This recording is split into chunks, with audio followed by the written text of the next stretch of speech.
अस्सलाम वालेकुम नाजरीन, मैं सैयद आमिर हनीफ, आप देख रहे हैं गवाह न्यूज़। उत्तर प्रदेश की एक डिस्ट्रिक्ट कोर्ट ने प्राइम मिनिस्टर ऑफिस को नोटिस रवाना किया है, जिसमें वज़ीर आज़म की जानिब से गुज़िश्ता साल इंडियन आर्मी के यूनिफॉर्म में कश्मीर का दौरा करने के खिलाफ अदालत में अर्जी दाखिल की गई थी। ताज़ीरात हिंद की दफ़ा 140 के तहत ये काबिल सज़ा जुर्म है। दैनिक भास्कर अखबार की रिपोर्ट के मुताबिक डिस्ट्रिक्ट जज नलिन कुमार श्रीवास्तव ने एडवोकेट राकेश नाथ पांडे की बहस की समाअत के लिए नोटिस जारी की है, जिन्होंने ज़ाब्ता फौजदारी के दफ़ा 156 के तहत ये अर्जी दाखिल की थी, जिसके तहत मजिस्ट्रेट को इसकी तहकीकात का इख्तियार होता है। एडवोकेट पांडे ने गुज़िश्ता साल ये दरख्वास्त दाखिल की थी, जिसे चीफ जुडिशियल मजिस्ट्रेट ने यह कहते हुए मुस्तरद कर दिया था कि ये इनकी अदालत के दायरे इख्तियार में नहीं है। इस अहकाम को पांडे ने डिस्ट्रिक्ट जज की अदालत में चैलेंज किया, जिन्होंने PMO को नोटिस जारी की। अगली समाअत 3 मार्च को होगी। याद रहे कि वज़ीर आज़म मोदी ने जम्मू और कश्मीर के नौशेरा सेक्टर में आर्मी यूनिफॉर्म पहनकर फौजियों के साथ दिवाली मनाई थी।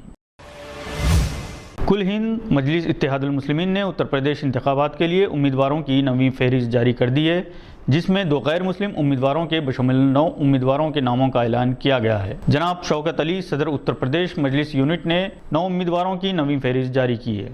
इससे कबल मजलिस की जानिब से उम्मीदवारों के नामों की 8 फहरिस्तें जारी की गई हैं, जिनमें 58 उम्मीदवारों के नामों का ऐलान किया गया था।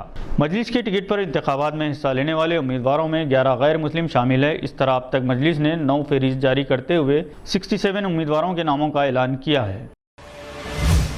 हिंदुस्तान अंडर 19 वर्ल्ड कप के फाइनल में पहुंच गया, जहां इसका मुकाबला 5 फरवरी को इंग्लैंड से होगा। दोनों टीमें अभी तक टूर्नामेंट में नाकाबिल शिकस्त रहीं। हिंदुस्तानी टीम ने सेमीफाइनल में ऑस्ट्रेलिया को 96 रन से हराया। कामयाबी में कप्तान यश ढुल ने अपनी शानदार सेंचुरी और नायब कप्तान शेख रशीद ने 94 रन की बेहतरीन इनिंग से अहम रोल अदा किया। दोनों ने दूसरे विकेट के लिए 235 रन की पार्टनरशिप खेली और स्कोर को 290 रन तक पहुंचाया। हिंदुस्तानी टीम के नौजवान खिलाड़ी इस कदर जोश में थे कि इन्होंने मैच के आखिरी ओवर में 27 रन बनाए। विक्की ओसवाल ने बेहतरीन बॉलिंग करते हुए 3 खिलाड़ियों को आउट किया, जबकि निशांत सिद्धू, रवि कुमार ने 2-2 विकेट लिए। कप्तान यश ने 110 गेंदों पर 110 रन बनाए और शेख रशीद ने 108 गेंदों पर 54 रन बनाए। इंग्लैंड अफगानिस्तान को 15 रन से हराकर फाइनल में दाखिल हुआ था। हिंदुस्तान अभी तक 4 मरतबा अंडर 19 वर्ल्ड कप जीत चुका है और मौजूदा परफॉर्मेंस के लिहाज से तवक्को की जा रही है कि 5वीं मरतबा भी चैंपियन बनेगा। सेक्रेटरी तेलंगाना प्रदेश कांग्रेस कमेटी डॉक्टर मोहम्मद सलीम ने चीफ मिनिस्टर KCR पर इल्ज़ाम आयद किया कि इनकी पॉलिसी की वजह से BJP गैर महसूस तरीके से तेलंगाना में अपनी बुनियादों को मुस्तहकम कर रही है। एक तरफ वो BJP पर तनकीद कर रहे हैं, दूसरी तरफ इसकी कामयाबी के लिए राह हमवार कर रहे हैं। या फिर BJP की ताकत में इजाफे का मतलब यही लिया जा सकता है कि TRS तेज़ी से अवामी मकबूलियत से महरूम होती जा रही है। डॉक्टर मोहम्मद सलीम ने KCR की हालिया प्रेस कॉन्फ्रेंस का हवाला देते हुए कहा कि चीफ मिनिस्टर ने बज़ाहिर तनकीद की, मगर हकीकत तो ये है कि ये KCR ही थे जिन्होंने हर मुतनाज़ा बिल की मंजूरी में BJP हुकूमत का साथ दिया, कभी अमली तौर पर तो कभी ऐवान से अपने अरकान को वॉकआउट करवा के इनकी मदद की। डॉक्टर मोहम्मद सलीम ने कहा कि अक़लियतें TRS से पूरी तरह से मायूस हो चुकी है, क्योंकि अक़लियतों बिलख़ुसूस मुसलमानों से मुताल्लिक़ सभी इदारों के अहम ओहदों पर तक़र्रुरात हल तलब हैं।